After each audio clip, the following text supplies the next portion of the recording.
இன்னைக்கு பாண்டியன் ஸ்டோர்ல கதிர் வந்து ஊரை தெரிஞ்சுக்கிட்டேன், உலகம் புரிஞ்சுக்கிட்டேன் அந்த பாட்டை வந்து படிச்சுட்டு இருப்பான்.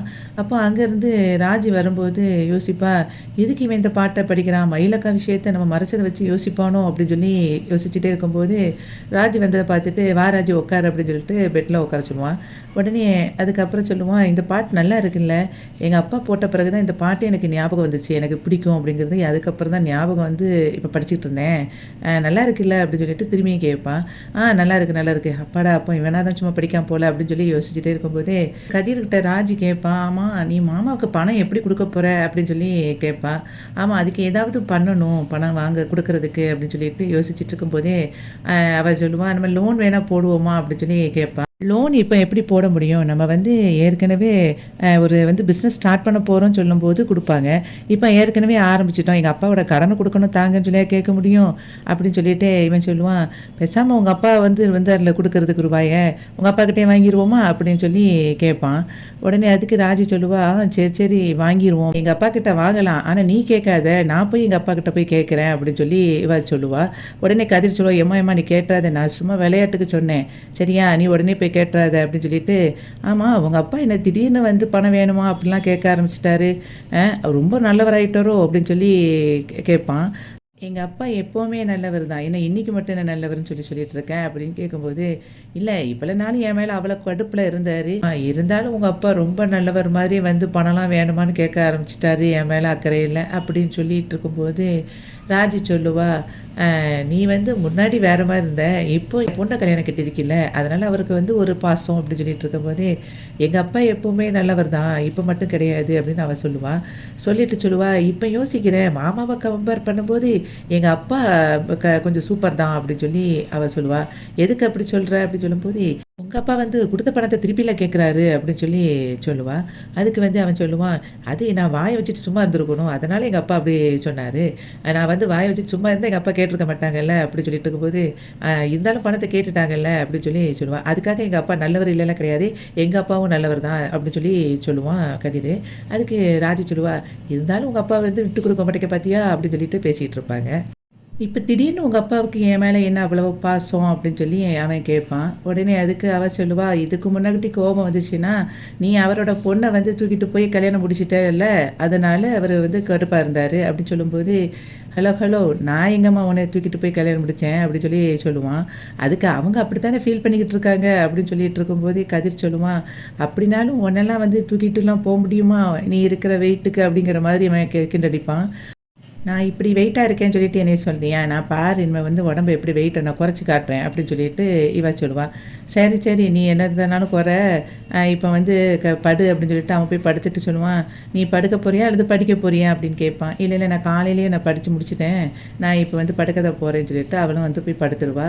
படுத்த பிறகு அவன் ராஜுகிட்ட சொல்லுவான், சென்னையில இருக்கும்போது நம்ம ரொம்ப ஹாப்பியா இருந்தோம். இப்போ அதெல்லாம் வந்து இல்லாம இப்போ ரொம்ப டென்ஷனா இருக்கோம்லன்ட்டு அவ கைய பிடிப்பான். அதுக்கு அவ சொல்லுவா, அதெல்லாம் ஒண்ணும் வேண்டாம். நான் வந்து இப்ப நல்லா படிச்சு என்னோட வந்து கனவ வந்து நிறைவேத்தணும். அது மட்டும் தான் என் மைண்ட்ல இருக்கு. வேற எதுவும் எனக்கு ஞாபகத்துல இல்ல. அப்படி சொல்லிட்டு அவன் கைய தட்டி விட்டுட்டு, திரும்பி படுத்துட்டு 2 பேரும் சிரிச்சுட்டு இருப்பாங்க. அதுக்கப்புறம் காலையிலேயே அவ வந்து ரன்னிங் ஓடுறதுக்காக வெயிட் பண்ணிக்கிட்டு இருப்பா. அப்போ அங்க வந்து இவன் டைம் ஃபிக்ஸ் பண்ணுவான். "நீ எதுக்கு வார? நானே தான் வந்துருவேன்ல" அப்படின்னு ராஜி சொல்லுவா. அதுக்கு கதிர் சொல்லுவான், "என்னால உனக்கு எவ்வளோ தூரம் வர முடியுமோ உன் கூட நான் வருவேன். முடியலைன்னா உன்ட்ட சொல்லப் போறேன். நீ இப்போ ஓடுன்ட்டு டைமர் செட் பண்ணுவான். செட் பண்ணிட்டு இருக்கும்போதே இவ ஓடும்போது கீழ விழுந்துருவா. விழுந்த உடனே, "ஐயய்யோ! ராஜி என்னாச்சு? வா டாக்டர்ட்ட போ" அப்படின்னு அவள ரொம்ப கேர் எடுத்து பேசுவான். உடனே அதுக்கு அவ சொல்லுவா, "எதுக்கு இது சாதாரண விஷயம் தானே. இதெல்லாம் ஒண்ணும் பிரச்சனை இல்ல." அப்படின்னு சொல்லிட்டு, "சரி வா வீட்டுக்கு போயிருவோம்" அப்படிம்பான். அதுக்கு ராஜி சொல்லுவா, "இல்ல, இல்ல நான் ஒரு 10 நிமிஷம் வெயிட் பண்ணிட்டு, அதுக்கப்புறம் நான் ஓட ஆரம்பிச்சுருவேன். ஒண்ணும் பிரச்சனை இல்ல" அப்படின்னு சொல்லிட்டு அங்க போய் உட்காருவா. உட்கார்ந்த உடனே சொல்லுவா, "நீ இதுக்கே இப்படி ஃபீல் பண்றியே, நான் நாளைக்கு போலீஸ் ஆயிட்டேன்னா, அந்த ட்ரெய்னிங் முடிஞ்ச பிறகு நெறைய நடக்கும். எனக்கு ட்ரெய்னிங்லேயே நெறைய விஷயங்கள் நடக்கும். அப்ப நான் என்ன பண்றது? கீழ விழணும், அடிபடும் எல்லாம் நடக்கத்தான் செய்யும்" அப்படி சொல்லும்போது, இவன் அப்படியே கவலையா அப்படியே யோசிப்பான். அந்த நேரத்துல அதுக்கப்புறம் ராஜி சொல்லுவா, நான் எனக்கு ஒரு டவுட்டு" அப்படிம்பா. "என்ன டவுட்டு?" அப்படின்னு கேட்பான். "இவ்வளோ ஓடுறேன் நானு, ஆனாலும் ஏன் என் உடம்பு குறையவே மாட்டேங்குது?" அப்படின்னு சொல்லி கேட்பா. அதுக்கு நீங்க ஓடுனா மட்டும் போதாது மேடம். அதுக்கு வந்து டயட் இருக்கணும் அப்படிம்பான். "என்ன டயட்டு?" அப்படின்னு சொல்லி கேட்பா. "இல்ல, நீ வந்து இந்த அப்பா வாங்கிட்டு வர வடை, அண்ணி வாங்கிட்டு வர பஜ்ஜி இதெல்லாம் சாப்பிட்டேன்னா, அப்புறம் உனக்கு எப்படி வெயிட் குறையும்?" அப்படின்னு சொல்லி கேட்பான். ஓ! அது ஒரு டெம்ப்டிங்கில சாப்பிட்டுட்டேன் அப்படின்னு சொல்லிட்டு, இனிமே பாரு நான் எதையும் சாப்பிடாம என் வெயிட்ட நான் குறைக்கிறேனா இல்லையான்னு பாரு அப்படின்னு சொல்லிட்டு இருக்கும்போதே, கிளம்பி ஓடுறதுக்கு ரெடியா இருப்பா. கதிர் சொல்லுவான், இரு ஒரு நிமிஷம் எங்கேயோ நல்ல ஒரு வடை சுடுற வாசம் அடிக்குது பார்த்தியா? அப்படின்னு சொல்லி அவன் சொல்லுவான். ஆமாமா. அது வந்து இந்த கிரவுண்டுக்கு வெளிய பக்கத்தில வந்து ஒரு கடையில வந்து நல்லா சுட சுட வடை சுடுவாங்க. சூப்பரா இருக்கும். போகும்போது சாப்பிட்டுட்டு போவோமா? அப்படின்ட்டு கதிர்ட்ட கேட்பா. உடனே அதுக்கு அவன் சொல்லுவான், ஓ! உனக்கு வந்து இதுதான் டயட்டா?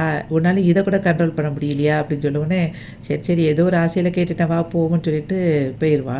மயிலோட அம்மாவும், மயிலோட அப்பாவும் சேர்ந்து நடந்து வருவாங்க. வந்துட்டுருக்கும்போதே, மயிலோட அப்பா வந்து மயிலோட அம்மாகிட்ட சொல்லுவாரு, "கொஞ்சம் நீ கோபப்படாம பேசு சம்மந்தி வீட்ல" அப்படின்னு சொல்லுவாரு. "எப்படிய்யா கோபப்படாம இருக்க முடியும்? அவர் பண்ண காரியத்துக்கு" அப்படின்னு சொல்லும்போது, "இல்ல மயில் வாலுக்கு ஏற்கனவே பிரச்சனை ஆயிட்டு. நம்ம வந்து இப்போ ஒரு நல்ல விஷயத்த தான் அங்க சொல்லப் போறோம். அது மூலமா அந்த வீட்ல வந்து கொஞ்சம் சரியான ஒரு சூழ்நிலைய உருவாக்கணும். நீ தேவையில்லாம எதுவும் பேசிறாத. கொஞ்சம் பொறுமையா பேசு பாக்கியம்" அப்படின்னு சொல்லிட்டு அவங்க அம்மாகிட்ட சொல்லுவாரு.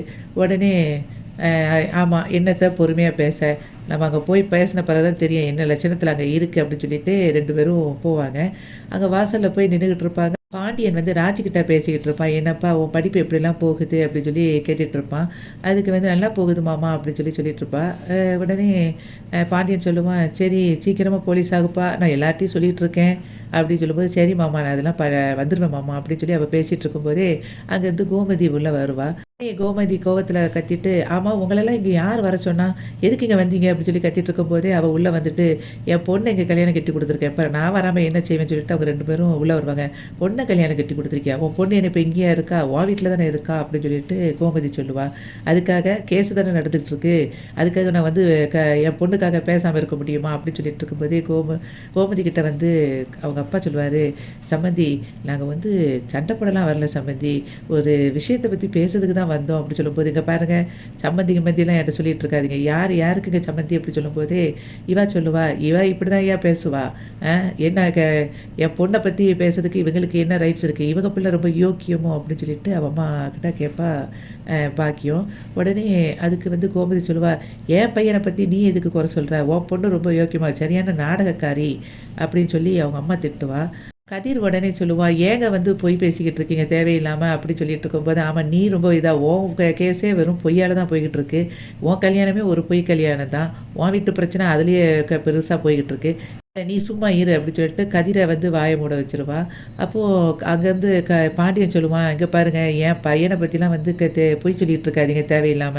அவன சொன்னீங்கன்னா வாய உடைச்சு விட்டுருவேன்" அப்படின்னு சொல்லி அவன் சொல்லுவான். "உன் பையன் தான் கோயிலுக்குலாம் போய் சுத்திக்கிட்டு அலையிறான் ஒரு பொண்ண கூட்டிட்டு" அப்படி சொல்லும்போது, "என் பையன்லாம் அப்படிலாம் இருக்க மாட்டான்னு" சொல்லிட்டு இருக்கும்போது, அவன்கிட்ட இருந்து ஃபோன வாங்கி கேட்பா பாக்கியம். வாங்கிட்டு "இந்தா பாரு" அப்படின்னு சொல்லி காட்டுவா. அதுக்கு வந்து ராஜன் சொல்லுவா, "இங்க பாருங்க தேவையில்லாம பொய் சொல்லிட்டு இருக்காதீங்க. எங்க மாமாலாம் அப்படிலாம் பண்ண மாட்டாரு" அப்படின்னு சொல்லிட்டு இருக்கும்போது, அவகிட்டயும் இந்த ஃபோட்டோவ காட்டுவான். உடனே எல்லாரும் சைலன்ட்டா இருப்பாங்க. உடனே ராஜி சொல்லுவா அதுக்கு, "இங்க பாருங்க, அது மாமாவ கூட தெரிஞ்ச பொண்ணா இருக்கலாம், அல்லது அவங்க கூட படிச்ச பொண்ணா இருக்கலாம்." அப்படின்னு சொல்லிட்டு இருக்கும்போது, "ஓ! படிச்ச பொண்ணு கூட தான் உட்காந்துக்கிட்டு இந்த மாதிரி எல்லா இடத்துலயும் வச்சு பேசுவாரா? அவருக்குன்னு ஒரு பொண்ணு கல்யாணம் முடிச்சு, அவள வந்து வேண்டான்னு சொல்லிட்டு ஒதுக்கிக்கிட்டு, இப்படி வந்து அட்டூழியம் பண்ணிட்டு இருக்காரே!" அப்படின்னு சொல்லிட்டு இருக்கும்போது, இவங்க எல்லாரும் அவள திட்டுவாங்க. மயிலு வந்து அவ வேலை செய்ற வீட்ல இருந்துகிட்டு யோசிச்சுக்கிட்டே இருப்பா. ஒருவேளை அம்மாவும், அப்பாவும் அங்க போயிருப்பாங்களோ அப்படின்னு சொல்லிட்டே இருக்கும்போதே, சரி எதுக்கும் அம்மாவுக்கு ட்ரை பண்ணி பார்ப்போன்ட்டு அவங்க அம்மாவுக்கு ஃபோன் பண்ணுவா, ஃபோன் எடுக்க மாட்டா. அவங்க அப்பாவுக்கும் ஃபோன் போடுவா, ஃபோன் எடுக்க மாட்டா. உடனே அவ வந்து சுடருக்கு ஃபோன் அடிப்பா. "சுடரு நீ வந்து சொல்லு, அப்பா, அம்மா எங்க எனக்கு இப்ப அவங்ககிட்ட ஃபோன குடு" அப்படிங்கும்போது, அம்மாவும், அப்பாவும் வீட்ல இல்ல அப்படிம்பா. அப்ப அவங்க வந்து நேரா அவங்க வீட்டுக்கு போயிட்டாங்களா அப்படின்னு சொல்லி கேட்பா. "இல்ல, இல்ல அங்கெல்லாம் ஒண்ணும் போகல" அப்படிங்கும்போது, "உண்மைய சொல்லு சுடரு" அப்படிங்கும்போது, "ஆமாக்கா அங்க தான் போயிருக்காங்க" அப்படின்னு சொல்லி சொல்லுவா. "ஏன் சுடர் அங்க போனாங்க? தேவையில்லாம இந்த பிரச்சனை பண்ணிக்கிட்டு" அப்படின்னு சொல்லும்போது, சுடர் சொல்லுவா, "ஏக்கா இந்த மாரி விஷயத்த கேட்ட பிறகு யாரால சும்மா இருக்க முடியும்?" அப்படின்னு சொல்லிட்டு சொல்லுவா. உடனே மயிலு சொல்லுவா, "என்ன நீயும் அவங்க பக்கத்துல போய் சேர்ந்து பேசுறியா? ஃபோன முதல்ல வையேன்" அப்படின்னு சொல்லிட்டு வைக்க சொல்லிருவான். சரவணன் வந்துருவான். சரவணன் வந்துட்டு, "என்னடா சத்தம் கேட்குதுன்னு" சொல்லிக்கிட்டு உள்ள வந்துட்டு சொல்லுவான். "ஆமா நீங்க எதுக்கு இப்ப இங்கலாம் வந்தீங்க எல்லாரும்?" அப்படின்னு சொல்லி கேட்பான். "ஆமாப்பா வா. நீ தானே ரொம்ப யோக்கிய மாரி இருந்த. உன் வண்டவாளத்த சொல்லத்தான் நாங்க வந்தோம்" அப்படின்னு சொல்லிட்டு இருக்கும்போதே, இவன் வந்து சொல்லுவான், "தேவையில்லாம ஏதாவது பேசினீங்கன்னா அப்புறம் நடக்கிறதே வேற" அப்படின்னு சொல்லிட்டு சரவணன் சொல்லுவான். "என் பொண்ணுக்கு துரோகம் பண்ணிட்டு, நீங்க வந்து வேற ஒரு பொண்ணு கூட சுத்திக்கிட்டு இருக்கீங்களா? என்ன பொறுக்கித்தனம் பண்ணிக்கிட்டு இருக்கீங்களான்னு" அவங்க அப்பா கேட்டுட்டு இருப்பாரு. மயிலோட அம்மா, அப்பா, அதுக்கப்புறம் சரவணன் எல்லாரும் சேர்ந்து மொத்தமா அவங்க குடும்பம் எல்லாம் சண்டை போட்டுட்டு இருப்பாங்க. அத எல்லாத்தையும் வெளிய நின்னுட்டு மயிலு பார்த்துட்டு, உள்ள வர்ற மாரி இன்னைக்கு வந்து பாண்டியன் ஸ்டோர் முடிஞ்சது.